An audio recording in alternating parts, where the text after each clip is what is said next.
తెలుగు రాష్ట్రాల్లో అతిపెద్ద lift manufacturer lifts ట్రై.com dealership కూడా ఇవ్వబడును. సునీతా విలియమ్స్ ల్యాండింగ్ సమయంలో అందరూ గుర్తుకు తెచ్చుకుంటున్న పేరు కల్పనా చావ్లా. భారత సంతతికి చెందిన తొలి మహిళా వ్యోమగామి కల్పనా చావ్లా.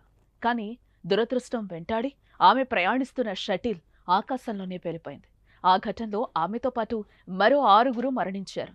ఈ ఘటన ఎలా జరిగింది? కల్పనా చావ్లా ఎవరు? ఆమె మరణానికి కారణమేంటి? Watch this.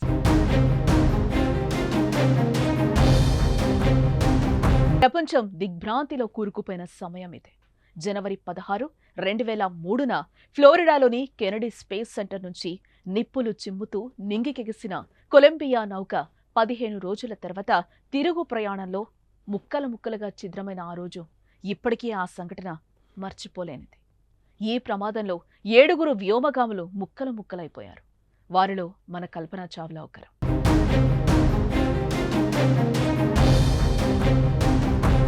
అమెరికా పౌరసత్వం కలిగిన కల్పనా చావ్లా మన దేశపు బిడ్డ. హర్యానాలోనే పుట్టి పెరిగింది. కల్పనా చావ్లా పంజాబ్ ఇంజనీరింగ్ కాలేజ్ నుంచి ఏరోనాటిక్ ఇంజనీరింగ్ డిగ్రీ అందుకున్నారు. అనంతరం 1982లో అమెరికా చేరుకుని అక్కడి యూనివర్సిటీ ఆఫ్ టెక్సాస్ నుంచి ఏరోస్పేస్ ఇంజనీరింగ్లో మాస్టర్స్ పూర్తి చేశారు. 1986లో ఆమె మరో మాస్టర్స్ డిగ్రీ అందుకున్నారు. తర్వాత పీహెచ్డీ చేశారు.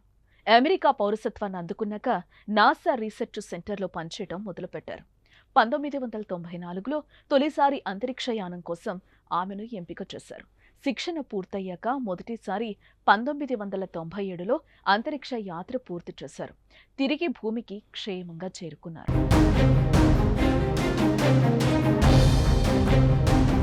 రెండోసారి 2003లో కొలంబియా స్పేస్ షటిల్లో అంతరిక్షం చేరారు. తిరిగి ప్రయాణంలో టెక్సాస్ స్పేస్ సెంటర్లో అంతరిక్ష నౌక దిగాల్సుండగా నిర్దేశించిన సమయం కన్నా 16 నిమిషాల ముందే కొలంబియా షటిల్ భూమిని చేరే క్రమంలో పేలిపోయింది. ఈ ఘటన సరిగ్గా 2003 ఫిబ్రవరి 1 రాత్రి 7:30 గంటల సమయంలో సంభవించింది.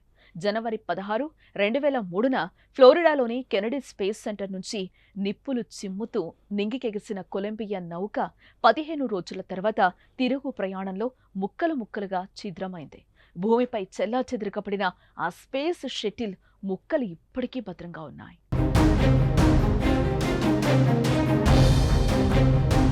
జరిగిన 5 ఏళ్ల తర్వాత 2008లో నాసా ఓ నివేదికను విడుదల చేసింది. వ్యోమగాములు క్యాబిన్లో ఉన్నప్పుడు అక్కడ పూర్తిగా ఒత్తిడి కోల్పోవటం వల్ల వారు కొన్ని సెకండ్లలోనే స్పృహ కోల్పోయినట్టు ఆ నివేదిక చెప్పింది. తరువాత షటిల్ పేలిపోవడంతో వారు ప్రాణాలు కోల్పోయినట్టు వివరించింది. 7గురిలో 5 ముక్కలైన శరీరావశేషాలను 3 రోజుల్లోనే గుర్తించారు.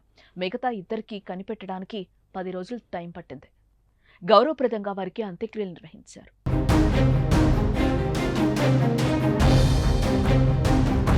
కల్పనా చావ్లా మరణం అంతరిక్ష చరిత్రలోని అత్యంత బాధాకర సంఘటనగా మిగిలిపోయింది. ఆ ప్రమాదం అనుభవంతోనే సునీతా విలియమ్స్లో నాసా రిస్క్ తీసుకోలేదు. గత ఏడాది జూన్లో సునీతా విలియమ్స్ బుచ్ విల్మోర్ను ISSకు పంపించింది నాసా. నిజానికది 10 రోజుల ఆపరేషన్ మాత్రమే. ISSలో అక్కడ తలెత్తిన కొన్ని సాంకేతికపరమైన ఇబ్బందులను సరిచేయడానికి వారిద్దరిని స్టార్ లైనర్ స్పేస్ ఎయిర్క్రాఫ్ట్లో అంతరిక్ష కేంద్రానికి పంపింది. తిరిగి రావటం మాత్రం సాధ్యపడట్లేదు.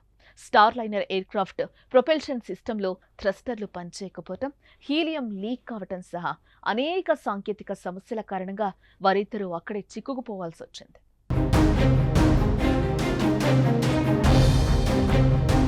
అదే ఏడాది జూన్ 13వ తేదీన బోయింగ్ స్టార్ లైనర్లో సమస్యలు తలెత్తాయి. సర్వీస్ మాడ్యూల్లో హీలియం లీక్తో పాటు 28 థ్రస్టర్లలో 5 పూర్తిగా పనిచేయడం మానేశాయి. దీంతో సునీత అంతరిక్షంలోనే ఉండిపోవాల్సి వచ్చింది. ఆమెను క్షేమంగా కిందకు తీసుకురావాలనే లక్ష్యంతో ఫ్లోరిడాలోని నాసా కెనడీ స్పేస్ సెంటర్ నుండి SpaceX ఫాల్కన్ 9 రాకెట్లో ఈ Dragon crew capsule 10 spacecraft నింగిలోకి దూసుకెళ్లి సేఫ్గా తీసుకొస్తోంది.